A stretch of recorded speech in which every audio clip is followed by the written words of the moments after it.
Hi, Gershom. Hello, Bob. How are you? Good. How are you doing? I'm great. I should say, for any podcast listeners, you're Gershom Gorenberg, an Israeli journalist, although you write largely for the American periodical, The American Prospect. That's right. And I'm Bob Wright. And the president of the country I live in is right now in the country you live in. And he got there today. I have not really checked into the news since then, so maybe you can tell us whether he's brought peace to the Middle East yet? No, basically what he's brought so far is major traffic jams.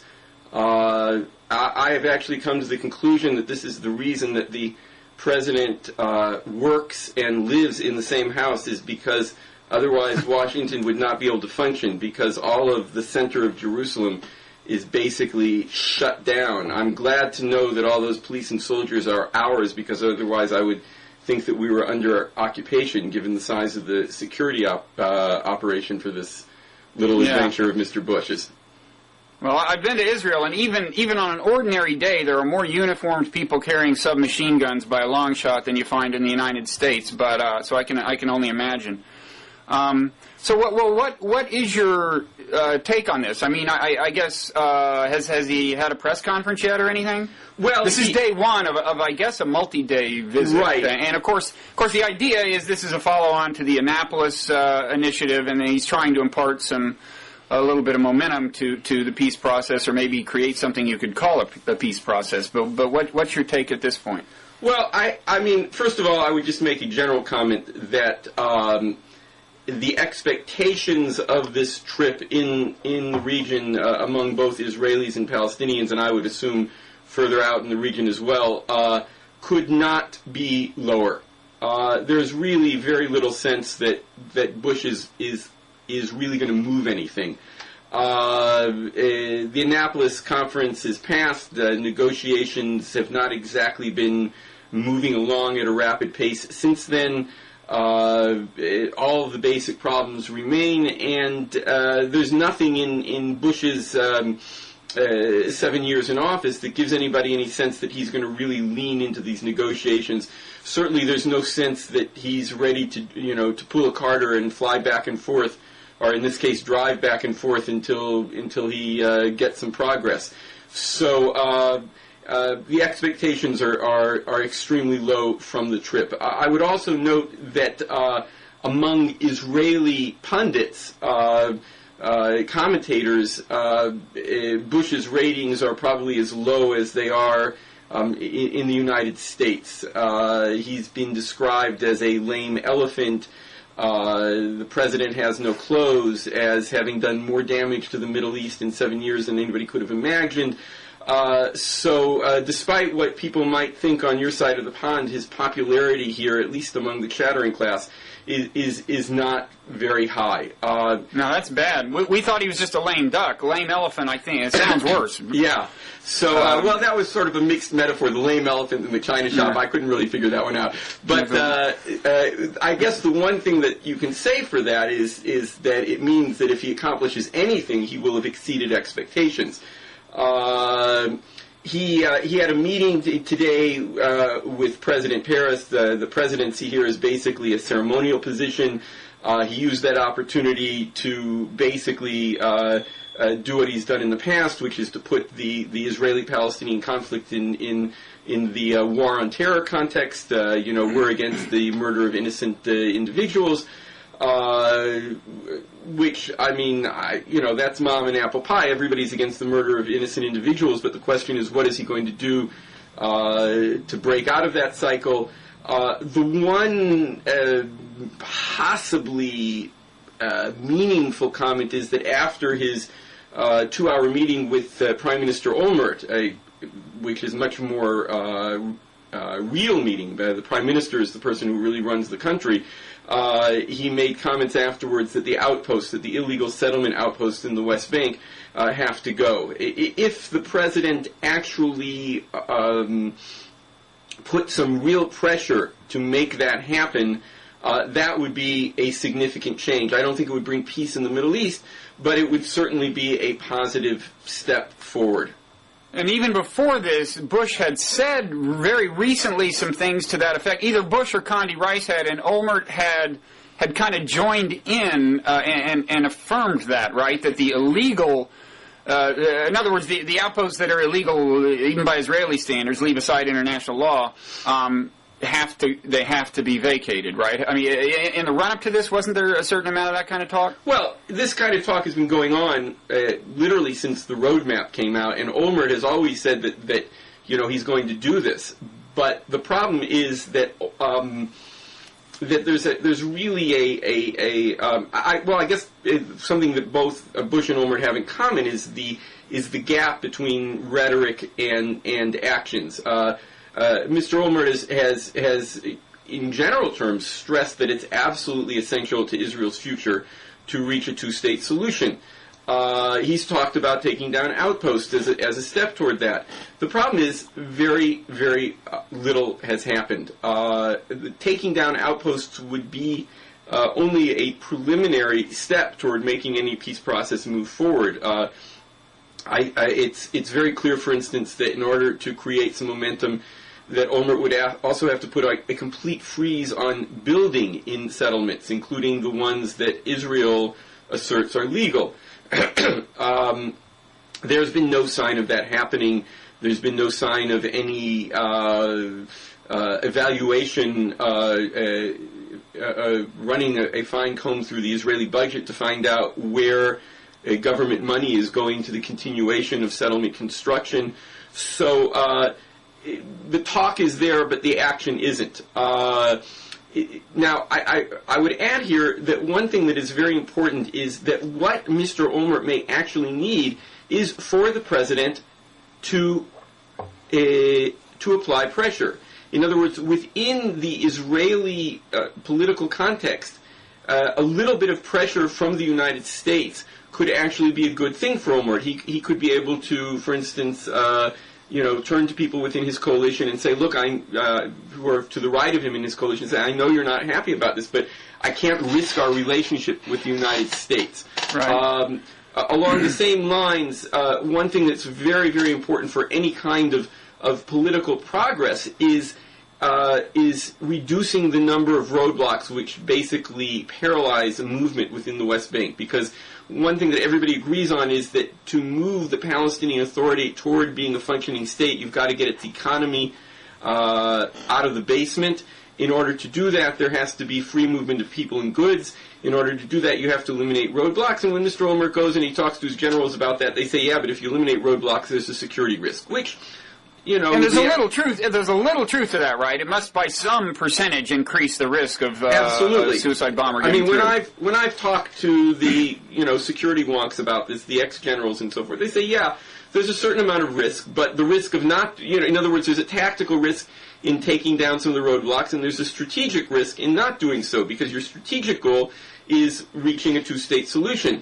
So again, if the Prime Minister comes to the generals and to the public and says, I understand that we're taking a slight risk here, but the basis of our strategic future is our relations with the United States, and this is what the President is asking us to do, it actually gives him some leverage for doing something, assuming that that's a direction that he wants to move in. Since he's very weak inside of the Israeli political context, the irony is that if Bush were to exert a little bit of pressure, lean a little bit, it might actually be helpful to Prime Minister Olmert. Unfortunately, I guess honestly, I don't see it happening. I mean, look, I'm would be happy to see surprises, but we haven't seen anything in President Bush's record up to now to predict that.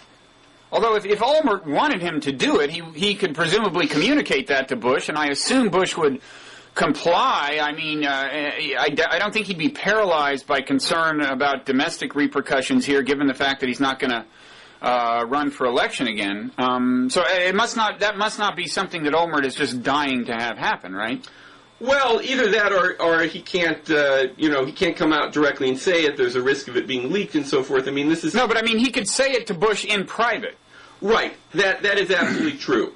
In fact, I would even say that if we see some pressure afterwards, I hadn't thought of this before, but if we see some pressure afterwards, one could make an educated guess that ironically the initiative might have come from the Israeli side in sort of terms of please twist my arm so that I can do what we need to do.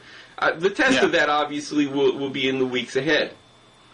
Okay. Now let's back up a little. You were talking about how pessimistic people are about anything much coming of this, and it seems to me pessimism is warranted, but not just because Bush's own record is lackluster. It seems to me that right now the facts on the ground are kind of inauspicious, even by Middle East standards.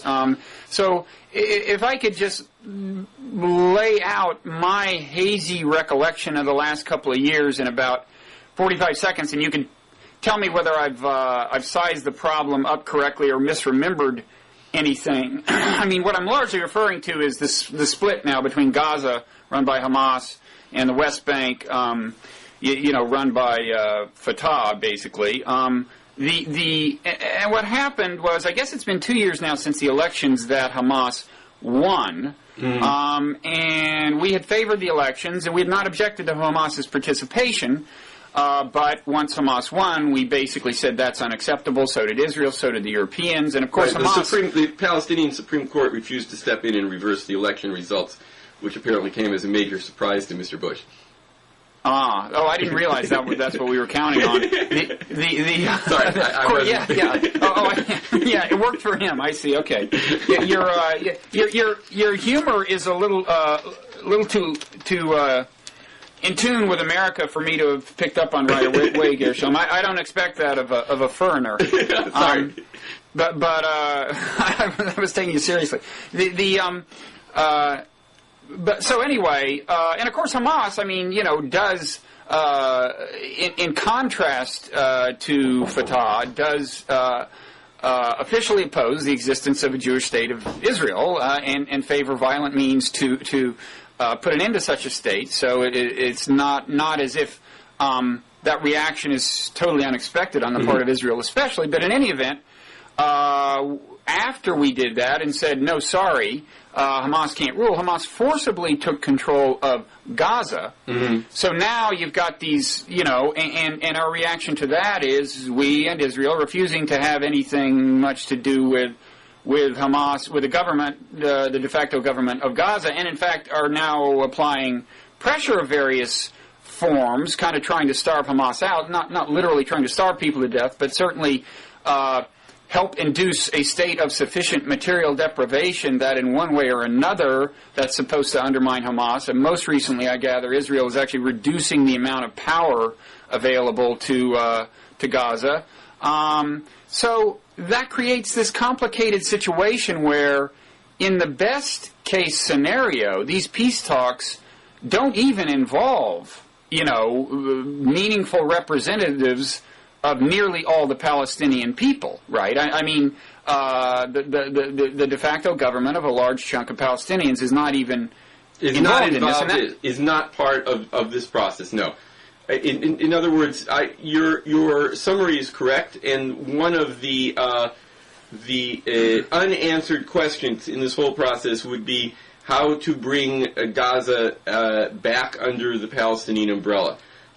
There is nobody who I think would make a serious suggestion that conquering Gaza would be a good idea for Israel, and there's nobody who would expect that Abu Mazen, that President Mahmoud Abbas's forces are capable of taking Gaza back by force. So basically what you're talking about is either creating a situation where there's immense political pressure on Hamas within Gaza to come to a compromise, or there's a return to some sort of intra-Palestinian negotiations on a unity government, something which both Israel and the United States rejected immediately after the Palestinian elections, leading to, or helping to lead to the current situation.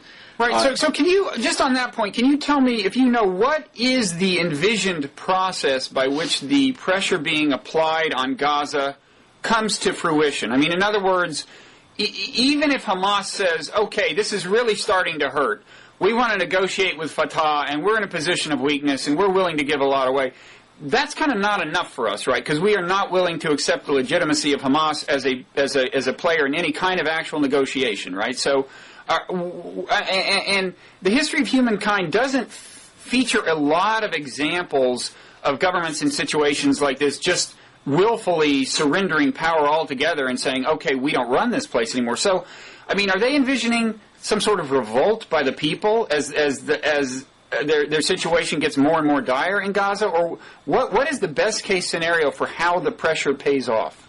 Well, first of all, I have to admit that I share your questions on this. I have not seen how using the stick alone is going to lead to any resolution of this, particularly because, first of all, Hamas is very much in control of Gaza and is able to crack down on Fatah supporters. And second of all, because it would seem to me that the usual situation here is that when you apply pressure alone without a potential reward for changing behavior, you're probably going to actually push the populace into supporting the radical government. The likely public reaction, and I think so far this is what has happened in Gaza, is not to blame the Hamas government, but blame the Israelis, which only increases the support for the Hamas government. So siege alone seems to me to be a pretty dead-end process here. There's a couple of ways that one could imagine a way out of this. One potential way is simply that if talks really proceeded in a meaningful way between Israel and the Fatah-led government of the West Bank, if it looked like there was a political payoff to getting involved, that might create internal strains even within the Hamas government itself to in some way involve itself in this process. In other words, there has to be a reward for getting involved. But I mean, what sorts of involvement are we even willing to accept, right? I mean... Well, that's the second point, which is that... I thought our position was we just will not accept that they legitimately represent the people of Gaza to begin with. Okay, so, I mean, if you look backwards, it was probably a serious mistake to push for elections to take place between parties that still had their own private armies, which was essentially what was going on in the Palestinian elections. That's also the flaw in the whole theory of democracy as practiced under pressure elsewhere in the Middle East. In Lebanon, with Hezbollah basically having a private army and yet participating in elections as a party, and we don't even have to go into to Iraq, where it seems like every grandmother has her own private army.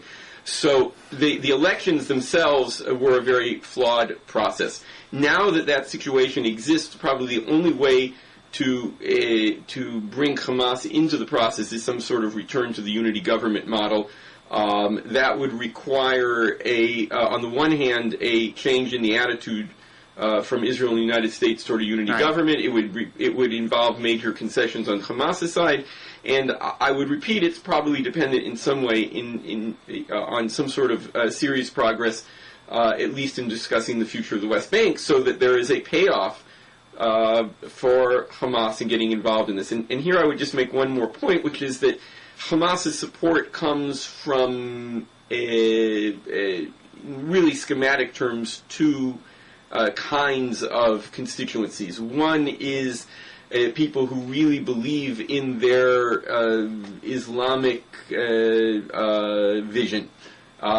One Palestinian state, no Israel, ruled by Sharia law, and so forth. And the other are people who are just fed up with Fatah because it didn't get anything, because it was corrupt, and so forth. So you need to start creating... Is there a way of assessing the relative size or the relative power of those two factions within Hamas? I don't have an assessment of that. I mean, my memory is from polling figures and attempts, there's always a really iffy sort of business to take apart polling figures, is that, maybe out of the 40% or 42% of the vote that Hamas got in the elections, that you might split that more or less half and half. So, Okay. and then within Hamas itself, there's people who, within the Islamic part of Hamas, there are also divisions. It's a mistake to look at these things as being monolithic. There are the real hardcore ideologues, and there's the people who could come up with some sort of formulation for saving face, essentially accepting Israel as long as you don't call it that. So the purpose of policy, it seems to me, has to be exploiting those crevices, and in order to do so, as I start off by saying, you can't just depend on the stick. You also have to start talking about what the carrot is. Okay, and I mean, there was recently one overture from Hamas. I gather there was a more or less official offering of a truce only a week or two ago, and this was. I mean, this was on the one hand a tribute to the power of the stick, I think, because it seems to me I recall it following a period of Israeli incursions into Gaza that killed a number of people, including some in Islamic Jihad, as I recall, right. not just Hamas proper. And my sense was, not knowing anything, that it wasn't exactly out of a position of strength that Hamas was offering a truce. But it was not taken seriously, apparently, right? That's correct. But I mean, first of all, I think that it's worth questioning why that wasn't taken seriously. I think one reason it wasn't taken seriously was probably the feeling on the side of Israeli politicians and generals that a truce simply allows Hamas to continue arming itself, making any future confrontation more difficult. I mean, I would assume that that's the official rationale for that position. The main thing I would stress, though, is that there's a big difference between a truce, a short-term truce, and changing the overall diplomatic political situation. So you might be able to get to a truce out of Hamas being in a position of weakness, but I don't think you're going to push them to change their political situation unless that pressure comes from the bottom up. And the way that pressure would come from the bottom up is their public saying, hey, wait a minute, we could get independence and you're standing in the way. So find your formulations for getting out of the way. In any case, that brings us back to the question of whether what started with Annapolis is going to really be a serious process. I mean, in Annapolis they were talking about reaching a final status agreement by the end of 2008. I think that would, be a miracle to add to the list alongside the parting of the Red Sea. Well, that happened in the right, same part of the world, so you never know. Right. So, far be it for me to be of little faith and to say that it's impossible. However, at that point, I would want to throw a question back to you, which is that I sort of have the most cynical view I can take of this trip is that Bush promised this to his various allies in the Middle East, including Arab states, but that he's doing it safely under the cover of the primary season, where the actual media spotlight won't be on what he does, or more accurately, doesn't do while he's here. And the likelihood is that this whole conundrum is going to fall right into the lap of the next president on January 20th of next year, barely a year away from now. So, one of the things which bothers me looking at the American presidential campaign from a distance is it seems like dealing with Middle Eastern issues outside of Iraq is practically not part, or virtually not part of the campaign, that you get some very tired cliches, very, mom and apple pie cliches about supporting Israel, but I don't see anything on the surface which would tell me would there be a difference in approach between the different candidates in the White House.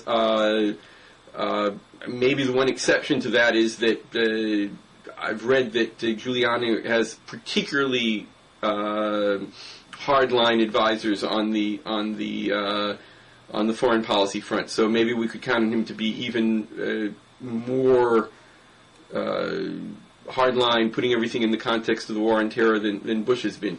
But I'm curious of what your reading is of this. Well, the take on Giuliani seems about right. I would think he's sounds closest to kind of the Likudnik end of the spectrum. Right. He's in the hands of foreign policy advisors, who have been associated with that point of view. But in general,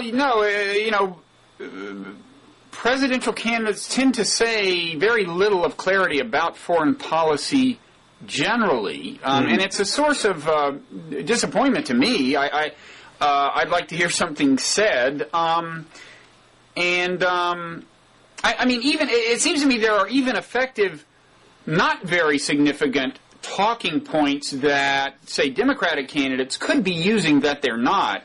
And one would be to take out after Giuliani and just say, you know, this guy favors a fearful America. His whole campaign is based on fear.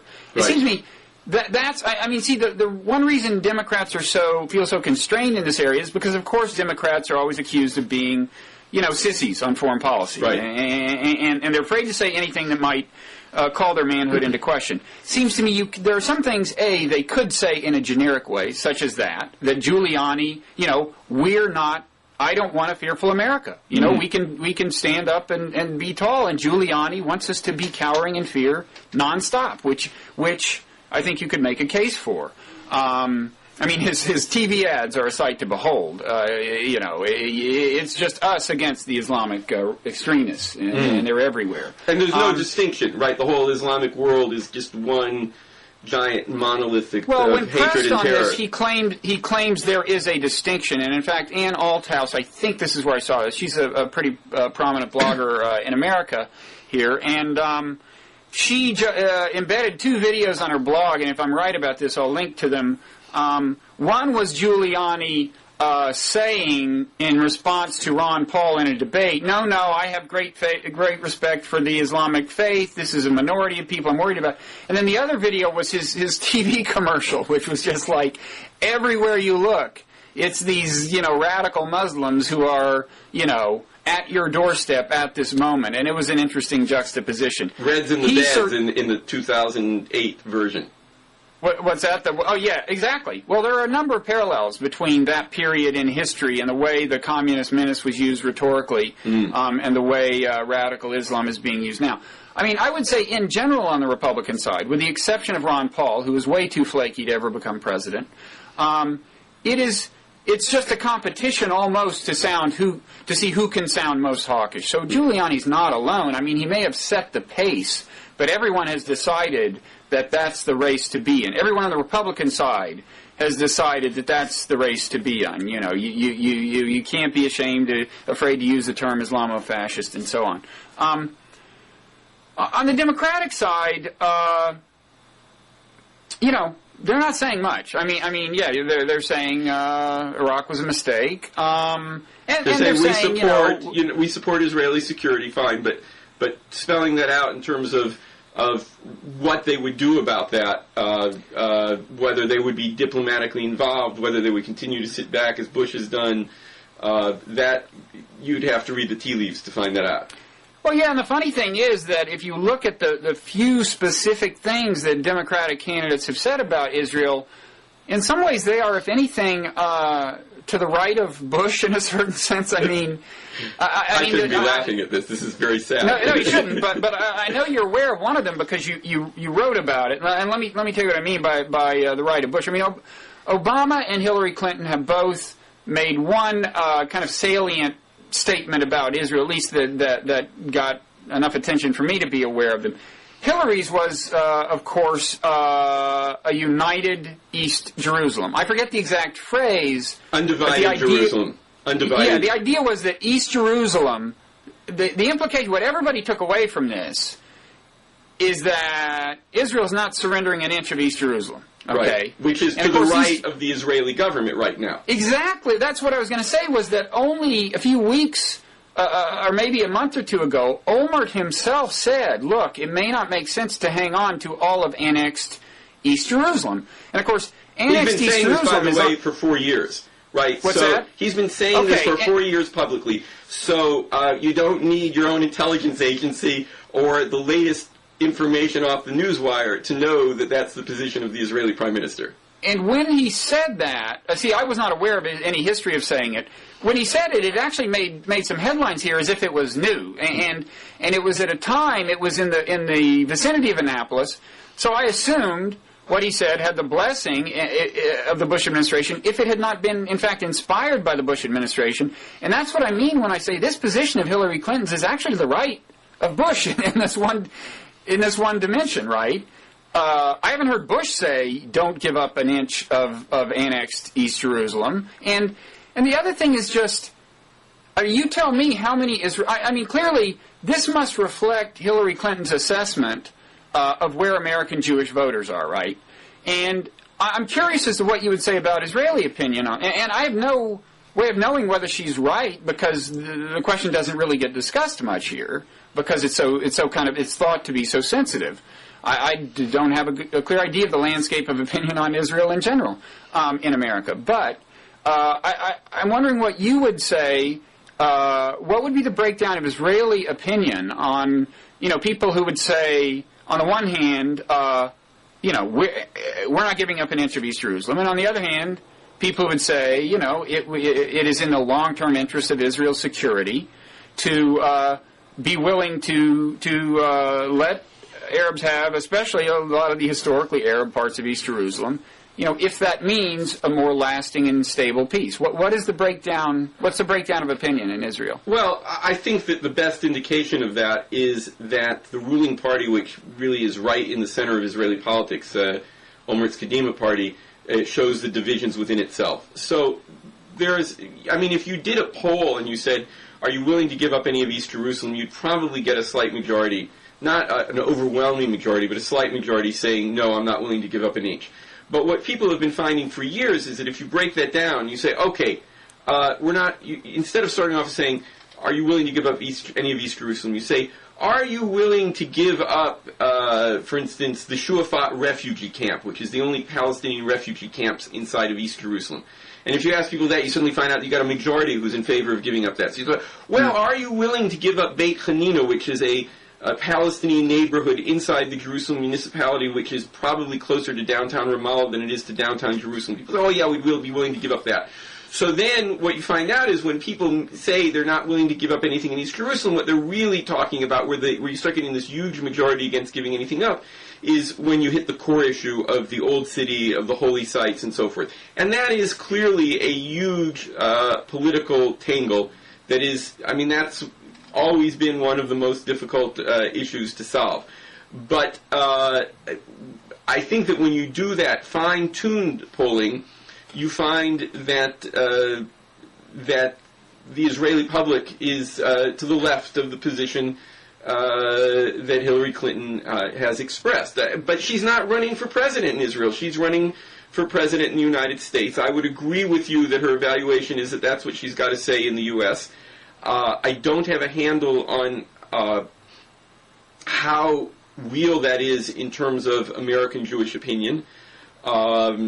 I think that it's a truism at this point that the organizations which claim to represent American Jewry are probably more hardline than overall opinion.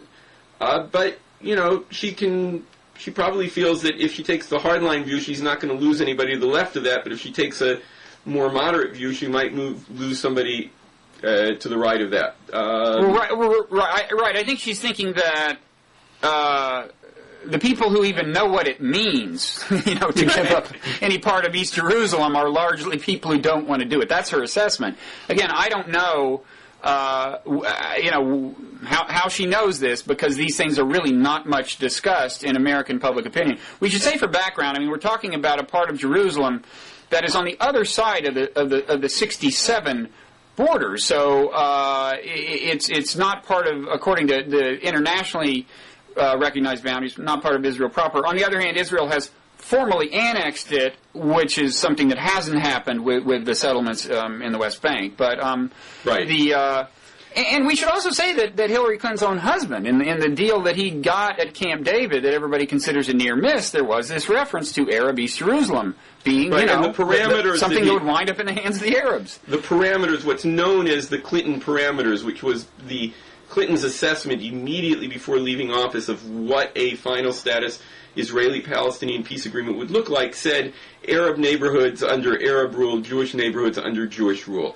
So and also suggested potential compromises even on the Old City and on the holy sites, even though that was vaguer because it's more complicated and whatever. So, I mean, there's a part of me that would love to believe that if Hillary becomes the next president, that her position will be the Clinton parameters and not the Hillary Clinton position paper on Israel, because I think it's a more realistic position, because I think that a two-state solution is necessary for Israel's future. I mean, I haven't been accused often of agreeing with Ehud Olmert, but I think that his assessment that if we don't reach a two-state solution, that we're going to be facing more and more pressure from the Palestinians, from the international community, for a one-person, one-vote solution, simply giving the Palestinians in the West Bank and Gaza a vote in Israel, annexing the territory, which is the end of the Jewish state. I think that assessment is correct and pressing, and that therefore a two-state solution is in Israel's vital interest. And so I would like to believe that what candidates are saying is fluff, and that what we're really supposed to pay attention to is the position papers that will be handed to them from serious foreign policy advisors the day that they win the election and start setting up their transition team. That you would hope. Although when she says something that specific, it seems to me it's not going to be trivially easy to wiggle out of.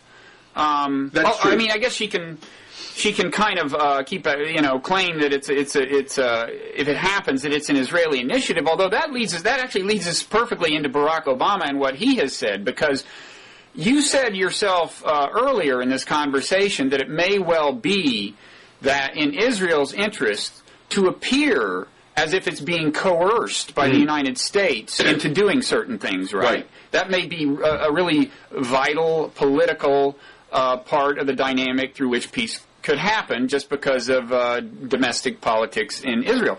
The one thing I remember Barack Obama saying, and I think this was in his AIPAC speech, was the United States will not drag Israel to the negotiating table, or something very much like that. So he's kind of vowed not to do that, which you think is important, and she's kind of vowed not to do another thing that you think is probably going to become important. Well, you've really depressed me, Bob.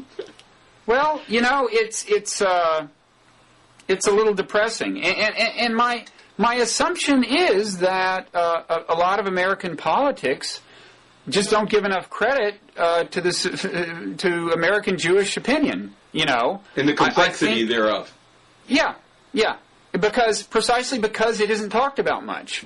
And so all they have to go to is, basically AIPAC. There is the alternative AIPAC, the much less influential Israel Policy Forum, which is certainly at least somewhat to the left of AIPAC, but very definitely so. Yeah. Yeah.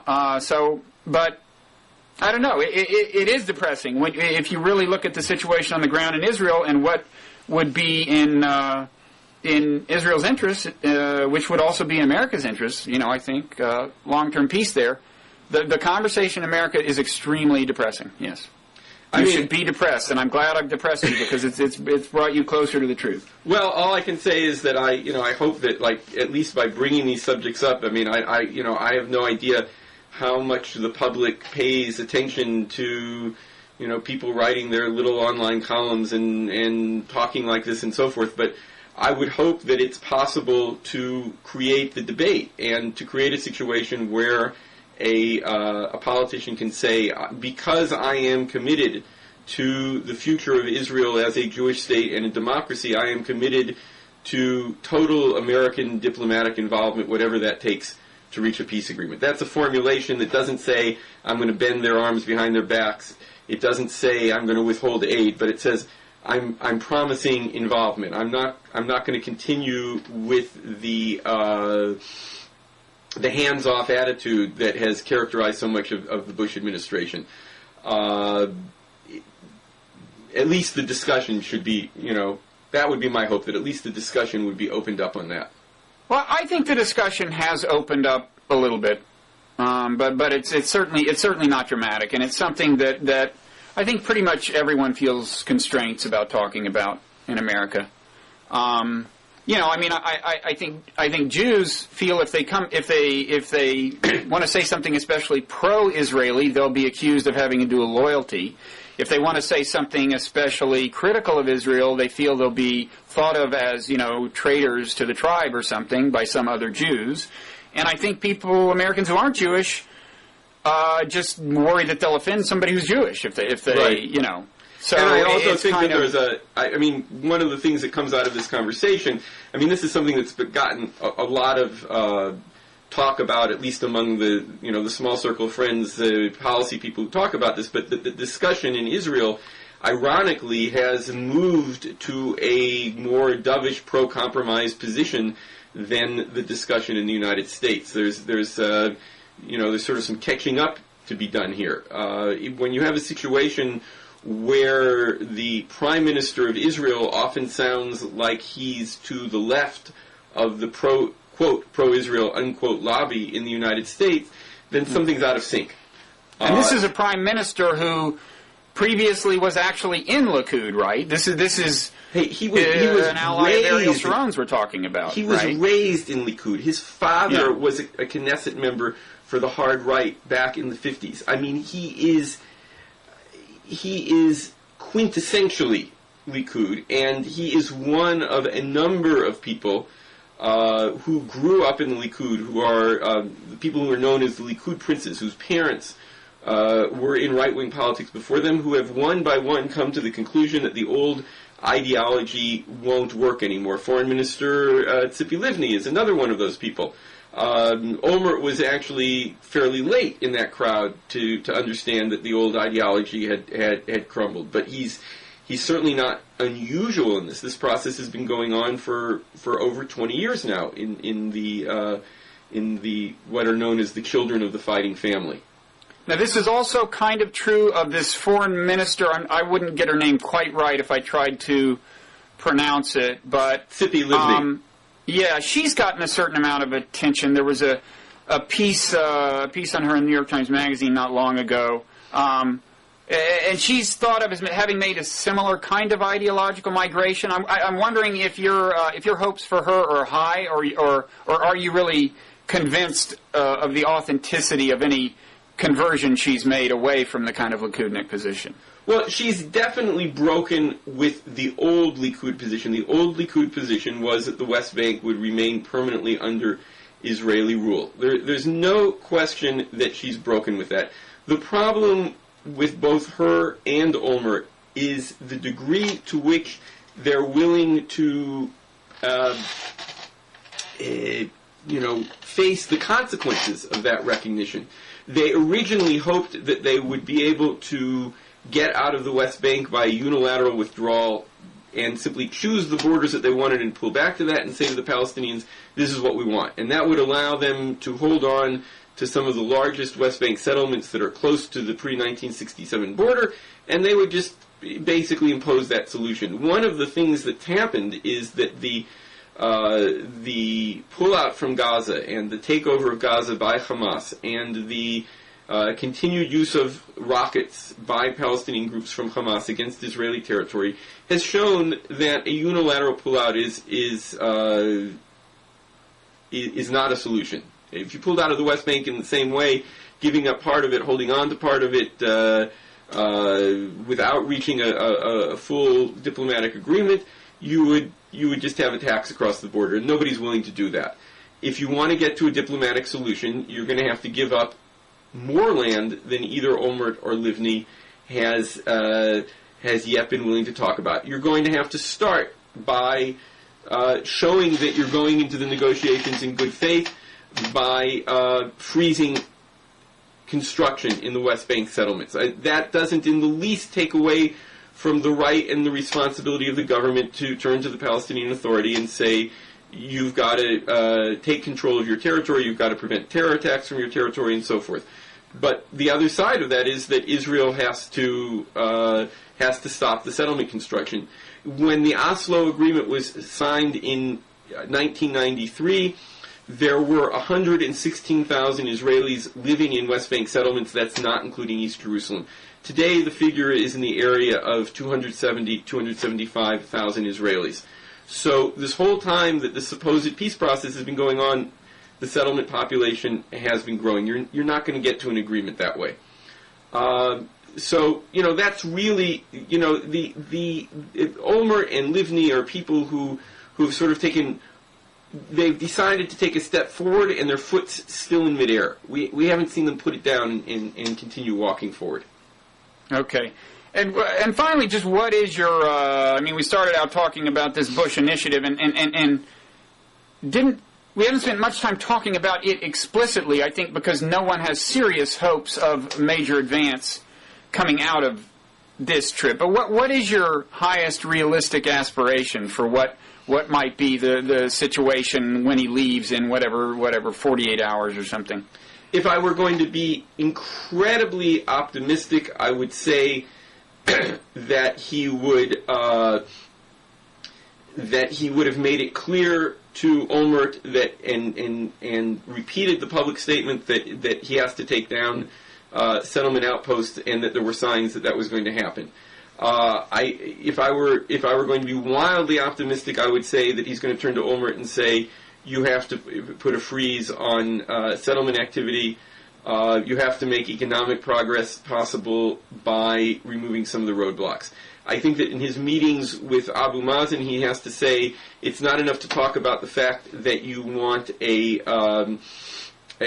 solution. We need to see the evidence that you're cleaning the corruption out of your government, that the donation money is going to the services and the development that it's supposed to, and that you are continuing to collect weapons from non-governmental groups and essentially impose the monopoly of force that a government is supposed to have. Those are the minimum steps for a process to go forward. The other thing that he could do is to say, this is my goal in the next year, and I've just told Condi that she can stay here and drive back and forth between Jerusalem and Ramallah and do shuttle diplomacy, and we're going for a solution, and that she has me completely behind her. That's the model of the shuttle diplomacy of the mid-'70s, which produced progress on the Egyptian-Israeli front and finally led to a peace agreement. Those would be, that would show a real commitment to diplomacy. I'm not holding my breath. Okay, well, from your lips to God's ears, I guess. And if you're, I guess it's a good part of the world to be in if you're going to try to make that direct line of communication. Well, it's a local phone call, as they say. Yeah, okay. Well, which is more than we can say for this one. Although, actually, no, this is, thanks to the magic of the Internet, this has been a remarkably low-cost phone call, apparently. Well, thanks for taking the time. Sorry that our president has created traffic jams. That's probably not what history will consider his biggest, the most damage he did in the course of his 8 years. I sincerely doubt it. Anyway, this too shall pass. At least we know the traffic jams will pass. Right. So have patience and keep the faith. And we'll talk to you next time, Gershom. Thanks a lot. Thank you, Bob. Okay. Bye-bye.